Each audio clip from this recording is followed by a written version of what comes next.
इच्छा पूरी करने वाली चिड़िया। कुछ दिनों की बात है जब रोहन देखता है कि उसकी दादी ज़मीन पे गिरी हुई है। रोहन अपनी दादी को बिस्तर पर लिटाकर बाहर सोचते सोचते चला जाता है कि वो अपनी दादी का इलाज कैसे करवाएगा।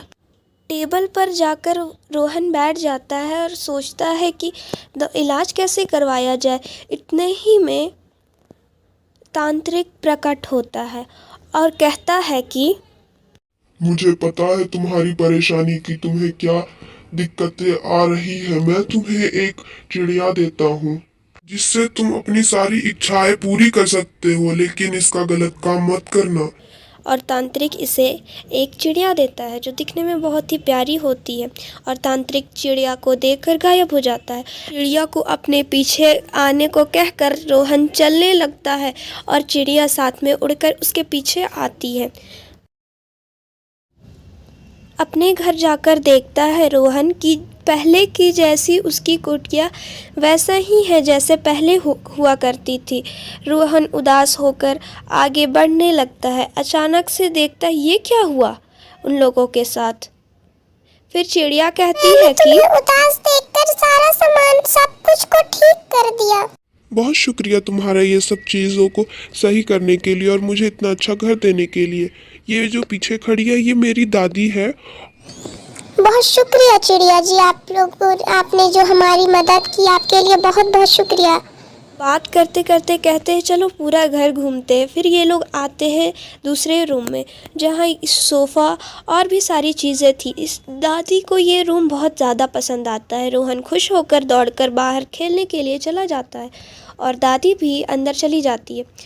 बाहर से उसकी पड़ोसी रीमा ये सब देख रही होती है और चुपके चुपके वो उन लोगों के घर की तरफ जाने लगती है। अंदर जाने के बाद रीमा देखती है चलो अच्छा है दादी भी उस तरफ देख रही हूँ, मैं फटाक से चिड़िया को अपने वश में करके अपने साथ ले जाती हूँ। चिड़िया को अपने वश में कर रीमा चलने लगती है और चिड़िया भी उसके पीछे आने लगती है।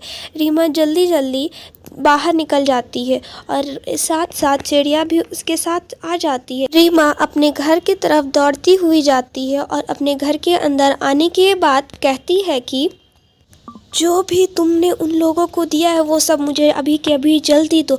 मुझे सब कुछ चाहिए और उन लोग से भी ज़्यादा अच्छा। मुझे बहुत बड़ा बंगला चाहिए, बहुत सारा पैसा चाहिए और मुझे दुनिया का सबसे ताकतवर और इंसान बनना है। मुझे ये सब जल्दी दो।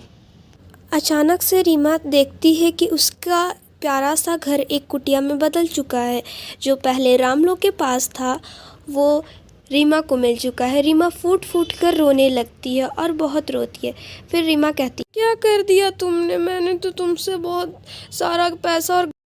राम अपने घर आता है और अपनी दादी को आवाज़ देकर कहता है दादी दादी, आप किधर हो दादी? जल्दी आओ मेरे पास, मुझे आपसे बहुत सारी बातें करनी है। दादी दौड़ कर आती है और कहती है हमारी चिड़िया कहीं चली गई है और अभी तक मिल नहीं रही है, मैंने उसे बहुत ढूंढा।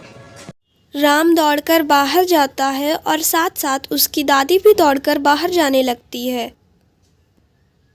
राम और दादी दोनों कोई बाहर आ गए तो राम देखता है कि दादी वो देखिए चिड़िया उधर से उड़कर आ रही है, लगता है इसे किसी ने चोरी कर लिया था। चिड़िया आकर सारी बातें बताती है कि उसके साथ क्या क्या हुआ और चिड़िया ने उन लोगों उसके साथ क्या किया। ये लोग बात कर रहे होते हैं और पीछे से देखते हैं कि रीमा आ रही है दौड़ते दौड़ते और उसकी आंखों की रोशनी चली गई है। रीमा आकर कहती है ये मेरे साथ क्या हो गया, मेरे आँख की रोशनी भी चली गई और मुझे कुछ नहीं मिला एक कुटिया के सिवा। मैं क्या करूं, मुझे समझ नहीं आ रहा। दीदी आप रो मत, मैं देखता हूँ मुझे क्या करना है और मैं चिड़िया को भी समझाता हूँ कि सब ठीक कर दे। राम चिड़िया को कहता है उड़ जाने के लिए और चिड़िया को यहाँ से चले जाने के लिए ताकि यहाँ जो भी हुआ है सब ठीक हो जाए। चिड़िया कहती है कि आप जैसा कहेंगे मालिक, मैं वैसे ही करूँगी। मुझे आप यहाँ से जाने के लिए कह रहे हैं, मैं चली जाऊँगी। और चिड़िया इतना कहकर वो उड़ जाती है। रीमा माफ़ी मांगती है और सब कुछ सही होने लगता है।